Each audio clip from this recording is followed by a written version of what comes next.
What is up, Pats Nation? It's Patriots Global back here with another video, and I'm back with this series of the winners and losers for the preseason. This is something I started last offseason after each preseason game. You guys loved it. You guys wanted me to do it for each of the regular season games.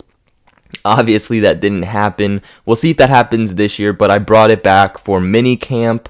I did it for training camp, and I'm going to do it again for preseason, and we'll see what happens once the regular season starts.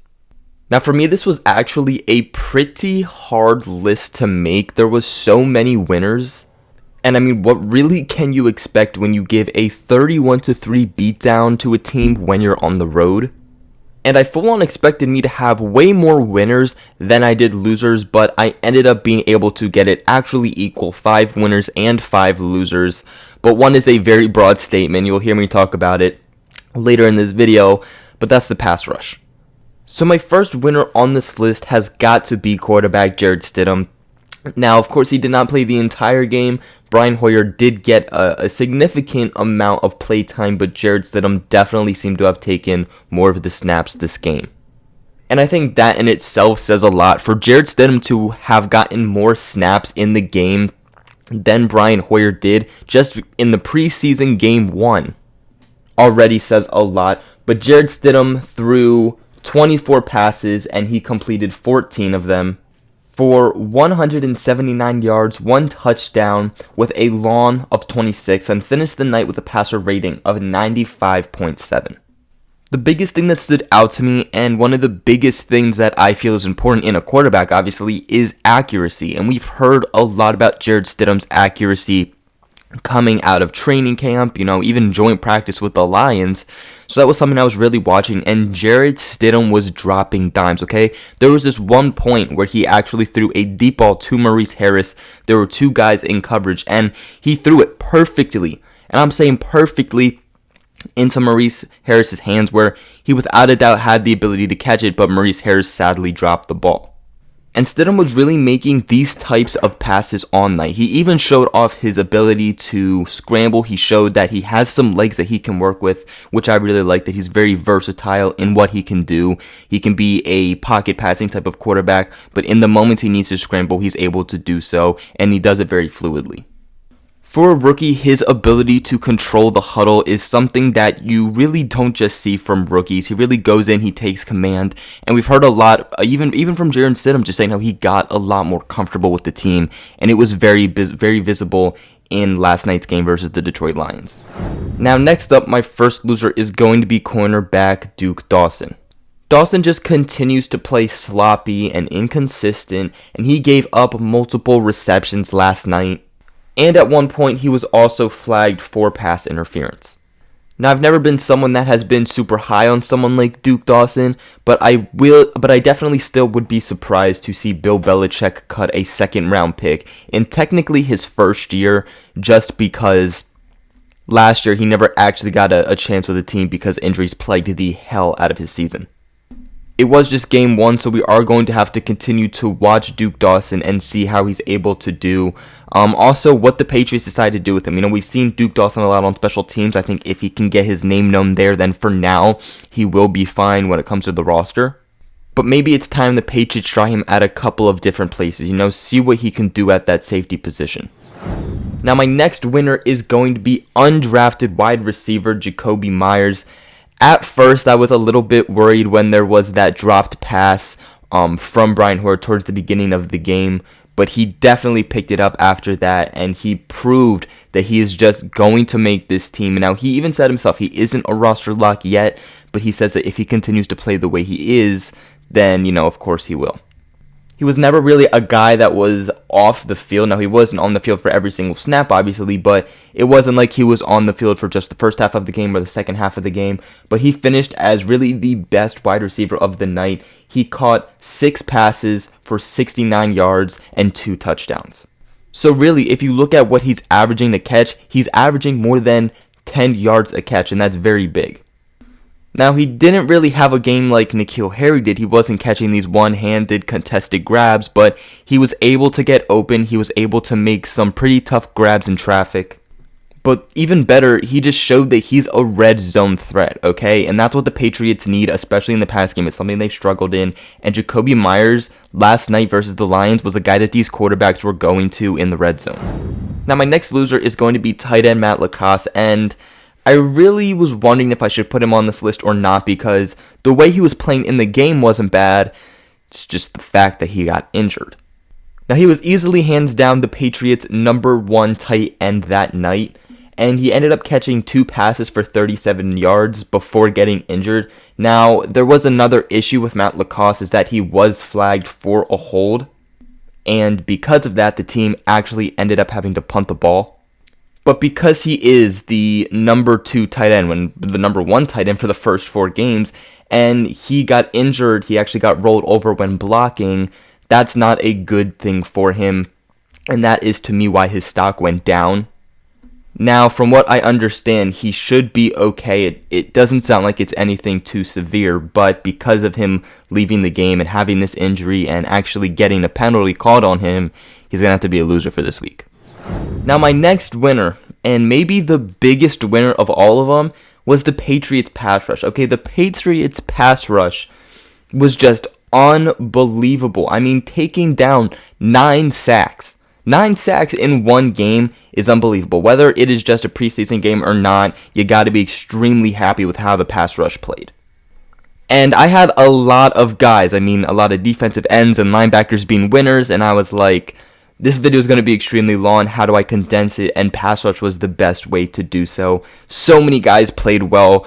From Derek Rivers, he had 2 sacks and 3 tackles. You had Chase Winovich playing extremely well, just proving how he was such a good pick, and he was showing his pass rush throughout the entire night. He registered about 1.5 sacks and I believe 2 tackles. And then, of course, you had Jamie Collins getting in there on a sack. Right after that, you had Juwan Bentley getting in there for a sack. Just everybody was playing super great when it came to this pass rush. Now, there was a couple of times that the pass rush wasn't there, but at the same time, you can't be too upset about it, especially after they did their job as well as they did. And, of course, again, got 9 sacks. The fact that Danny Shelton got in there and got himself a sack was just huge for the Patriots. I'm a very firm believer that we held the Detroit Lions to 3 points because of how this defensive line performed. They seriously just disrupted everything that the Lions offense was trying to do and just really demolished their rhythm. Now, my next loser is going to be a guy that there's no way his name was going to get squeezed off of this list, and that's kicker Stephen Gostkowski. Dude, you already got your job of actually kicking the ball off. Your only job at this point is to kick field goals, all right? And you couldn't even do that. You literally missed a field goal in the preseason. Not only did you miss a kick, not only did a punter take your job away, but your name was spelled wrong on your jersey. It was just such a rough night for Stephen Gostkowski. Now, my next winner is going to be wide receiver N'Keal Harry. Some people don't feel that he should be because, he ended up getting injured. But I don't see how you can't have him as a winner, okay? Because look at this. A lot of people did not even think that N'Keal Harry was going to play the game, including myself. 1, because he's a first-round pick. Bill Belichick likes to be very cautious. But 2, he was also injured before the preseason game had even started. He got injured in that second to last. It was the second joint practice that the Patriots had with the Lions. He got injured. Then we actually see N'Keal Harry on the field, and that was already a huge win for him. He was not in there for very many snaps at all, but while he was, he made over-the-shoulder catch or back shoulder catch. He really just was able to navigate the ball and showed how strong he was. Really just extended his body to be able to make this one catch. And then a couple plays later, he was actually able to go up and show us all why Bill Belichick drafted him. He ran basically just a go route, and I believe it was Brian Hoyer who threw up the ball, and N'Keal Harry just goes up and makes a play that we saw Josh Gordon making time after time last season, makes his contested catch, brings it down. At first, he didn't think that he was out of bounds, so he got back up, continued to go, really just showing his effort there, but I do believe that he was actually down. But then reports came out saying that after that play, he came up limping, some type of injury there. I honestly didn't see it. He did stay for the rest of the game, though. He was smiling throughout the entire game. You know, he was talking to guys like Tom Brady and Brian Hoyer. So to me, the injury should not be anything too severe. Of course, he didn't play after that, which is perfectly fine by me. You know, he played a few snaps. We got to see what he was made of, and he made big plays. My next loser is going to be second-round cornerback, rookie Juwan Williams. Juwan Williams has seriously had just an up and down camp, and I don't know what it is about Bill Belichick deciding to draft defensive backs in the second round, and it just never working out for him. Of course, it's far too early to say what the future holds for Juwan Williams, but so far he's been very inconsistent with camp. He's had a lot of down days. He's had days where he's picked it back up, but then the following day he would drop it. In this preseason game, he let up a few receptions. He made some good plays. He made some good tackles. There was one point in the running game he made a really good play, which I actually really liked. But there was just way too much inconsistency with Juwan Williams. There was actually a time that he made a super dumb mistake. He threw running back Ty Johnson to the ground after the play was obviously over, and that then drew a flag for Juwan Williams for unnecessary roughness. Juwan Williams was a great player in college. He has the size to be able to be something really well, and if they can't get him going at cornerback, Bill Belichick should do the same thing that I said they should do with Duke Dawson and just try him at safety and see what's up. My next winner here is going to be linebacker / defensive end John Simon. Now, I didn't really want to put any guys in, these linebackers or DEs, because that kind of squared back in with the whole pass rush situation. But John Simon stood out in the very limited snaps that he played that I just felt like he had to have his personal name called out. John Simon is a guy who I feel has been very underrated ever since actually joining the Patriots. Of course, he did join the Patriots later into the season. He didn't get a full offseason to be able to do so. But if you look at the stats before he was ever a Patriot, when he was with the Colts, he proved that he could do so many different things, pass rush, coverage, just so many different things. And he proved that having an offseason with the team is really becoming beneficial for him. Again, he did not play that much snaps, but he did have a terrific interception and actually got in the run game and had a tackle for loss at one point. All in all, just a lot of great consistency with John Simon. I really liked what I saw with that interception.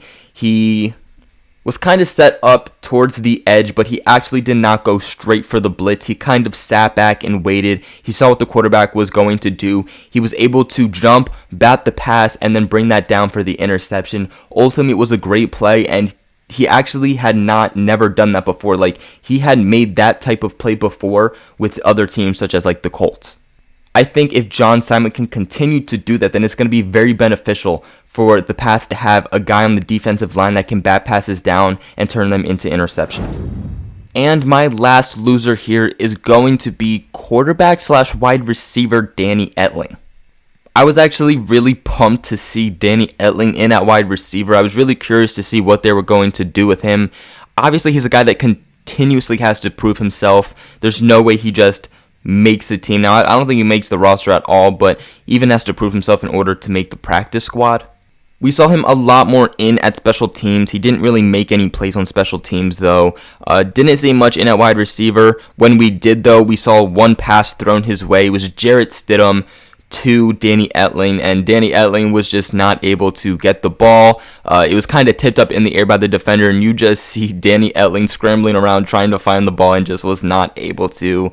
It was just a mess for Danny Etling, and just a guy that will continue to have to work on being a wide receiver and converting himself into that. But that is it for today's video. Those are my winners and losers from the Patriots against the Detroit Lions, where we again whooped them 31-3. What are your guys' thoughts on the game, and who are your winners and losers? Let me know in the comments below. Again, if you are not subscribed yet, please make sure you subscribe and like this video. If you guys want to support this channel, there will be a link in the description where you guys can leave some tips to me. And also, if you want to grab some Patriots Global merch, there will be a link for that in the description also. Make sure you guys share this video with everybody you know and go to the Patriots Global family. And other than that, I will catch you guys in another video.